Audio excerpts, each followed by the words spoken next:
Hey guys, okay, so let's finish Act 5, Scene 1. We left off yesterday.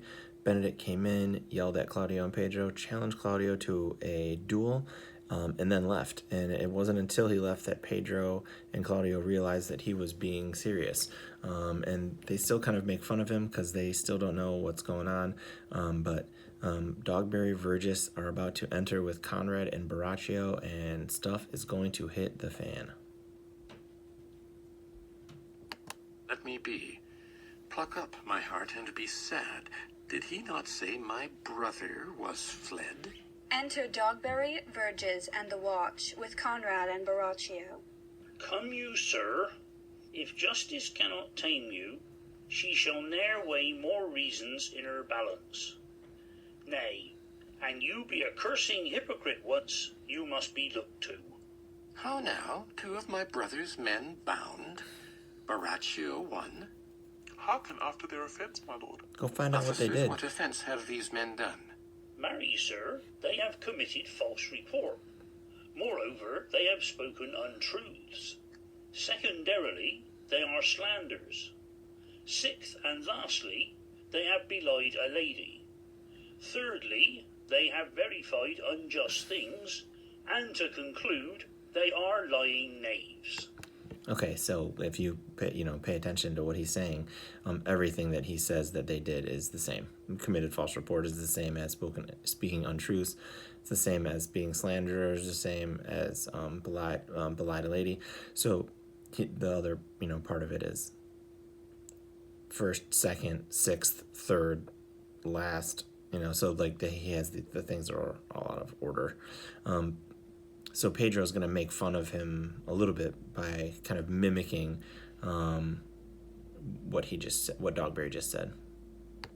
First, I ask thee what they have done. Thirdly, I ask thee what's their offence. 6th, and lastly, why they are committed, and to conclude, what you lay to their charge.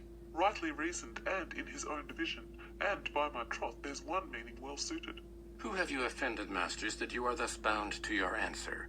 This learned constable is too cunning to be understood. What's your offence? Sweet prince, let me go no farther to mine answer. All right, so let's see if Baraccio tells the truth. Do you hear me? And let this count kill me. I have deceived even your very eyes. What your wisdoms could not discover, these shallow fools have brought to light, who, in the night, overheard me, confessing to this man, how Don John, your brother, incensed me to slander the Lady Hero, how you were brought into the orchard, and saw me court Margaret in Hero's garments, how you disgraced her, when you should marry her. My villainy they have upon record, which I had rather seal with my death, than repeat over to my shame. The lady is dead, upon mine and my master's false accusation, and, briefly, I desire nothing but the reward of a villain. Incredible. Baraccio completely admits to everything. He tells the whole story to Pedro and Claudio here. And we're going to see Pedro and Claudio's reaction to this. And your discussion question is going to be about Baraccio and what he just said. Runs not this speech like iron through your blood? I have drunk poison whilst he uttered it. But did my brother set thee onto this? Yea, and paid me richly for the practice of it. He is composed and framed of treachery, and fled he is upon this villainy. Sweet hero, now thy image doth appear in the rare semblance that I loved at first. Okay, Come, okay, bring away Claudio. the plaintiffs. Hang on a second. He says, "Sweet hero, now that image doth appear in the rare semblance that I loved at first." Sorry, let me move down a little bit more. Unbelievable, this Claudio. Sweet hero, now that image doth appear in the rare semblance that I loved at first. Oh, I love you again. Now that I know you're still a maiden, I love you again. This guy, he is one of the worst people in Shakespeare. And remember, we have people who are like murderers and stuff. I hate Claudio's the worst. By this time our sexton hath reformed Signor Leonato of the matter, And masters, do not forget to specify when time and place shall serve that I am an ass. Here comes Master Signor Leonardo, and the sexton too. Re-enter Leonato and Antonio with the sexton. Which is the villain? Let me see his eyes, that when I note another man like him, I may avoid him. Which of these is he? If you would know your wronger, look on me. Art thou the slave that with thy breath hast killed mine innocent child? Yea, even I alone. No, not so, villain. Thou beliest thyself. Here stand a pair of honorable men. A third is fled that had a hand in it. So he blames I Claudio thank and you, Pedro princess, as well. for my daughter's death. Recorded with your high and worthy deeds. 'Twas bravely done, if you bethink you of it. I know not how to pray your patience, yet I must speak. Choose your revenge yourself. Impose me to what penance your invention can lay upon my sin. Yet sinned I not, but in mistaking. Claudio says, you can give me any punishment you want, but I simply made a mistake. Oh. Yeah, you're innocent, jerk. By my soul, nor I. And yet, to satisfy this good old man, I would bend under any heavy weight that he'll enjoin me to. I cannot bid you bid my daughter live. That were impossible. But I pray you both, possess the people in Messina here how innocent she died. And if your love can labor aught in sad invention, hang her an epitaph upon her tomb, and sing it to her bones. Sing it tonight. Tomorrow morning come you to my house, and since you could not be my son-in-law, beget my nephew.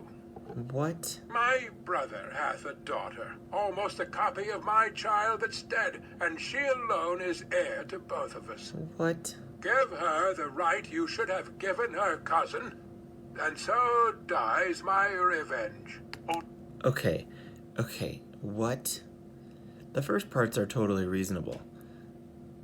Go to Messina and tell everybody that Hero was innocent, that she died a maiden. You have to fix her reputation. And then tonight go to her tomb and sing her a song and hang an epitaph upon her grave. Fine. But then tomorrow morning, come to my house and become my nephew. My brother has a daughter, so my niece, that looks just like Hero. She's the heir to both of us, and you will marry her instead of Hero. Now, we know what's actually going to happen. That person doesn't exist, and it's actually just going to be Hero. But Claudio doesn't know that. This is a crazy thing to agree to. Noble sir, your overkindness doth wring tears from me. I do embrace your offer, and dispose for henceforth of poor Claudio. Tomorrow, then, I will expect your coming. Tonight, I take my leave. This naughty man shall face to face be brought to Margaret, who I believe was packed in all this wrong, hired to it by your brother. No, by my soul she was not, nor knew not what she did when she spoke to me, but always hath been just and virtuous. Just and virtuous? That I do know by I her. don't know about all Moreover, that. sir, which indeed is not under white and black. This plaintiff here, the offender, did call me ass. I beseech you, let it be remembered in his punishment. And also the watch heard them talk of one deformed.